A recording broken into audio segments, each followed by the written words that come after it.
Thanks for joining us. Every year, the third full week of March is National Poison Prevention Week. And here today to talk to us about some things you need to keep in mind is Christina Dorenzo with the Palmetto Poison Center. Christina, of course, thanks so much for being here. Christina came all the way from Columbia because this is really such an important topic. It really is. You know, nationwide, we receive a lot of calls poison control centers do all over the country.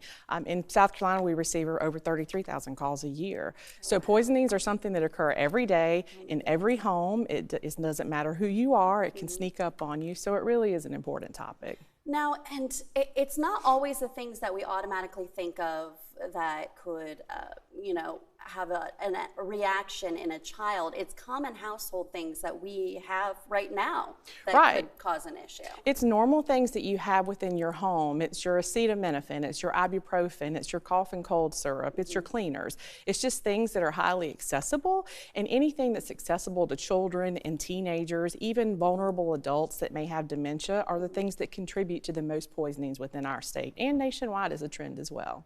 Now, you brought some of those today, and it makes me curious. I mean, everybody probably leaves them out because they have those child-resistant caps on them. Sometimes I struggle opening them, but sometimes that doesn't always help. No, they were never truly intended to prevent a child from getting into them. They were just intended to slow them down until you turned your back or you got off of your phone. So they're really just a device just to slow them down. In fact, it sometimes makes it harder for older adults to get into the products, especially those that have arthritis. But kids, let me tell you, they can figure them out beautifully, and it's kind of scary. So they're really not a substitute for supervision. So we always say up high, locked away, out of reach, because even if you've got a climber, up high is not going to work. It has to be locked up. All right, so things happen, accidents happen. What should parents look out for? What are the signs that someone maybe has been poisoned?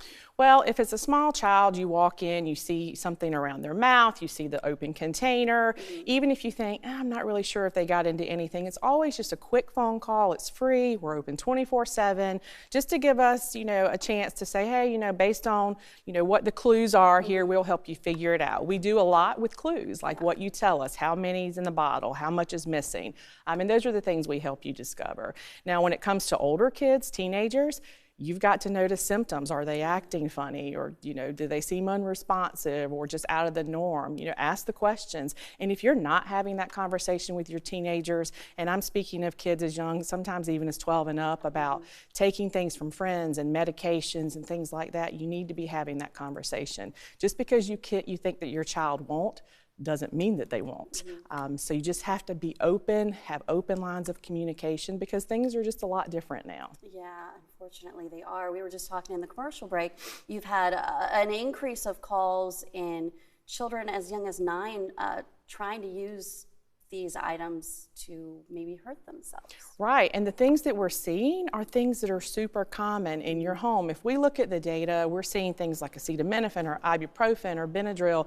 Those are all things that are readily accessible. So you've got to keep those things up and put away as well. So just make sure you're speaking to your children. Talk to them openly about, don't take any kind of medication without discussing with a trusted adult like a parent or someone in the home. Okay, so if we need to reach the Poison Center, how do we do that? Just a simple phone call. It's 1-800-222-1222. No matter where you are in the U.S., you will receive service. Okay, great. Thank you so much, Christina. Yeah, thanks for having us. Appreciate it.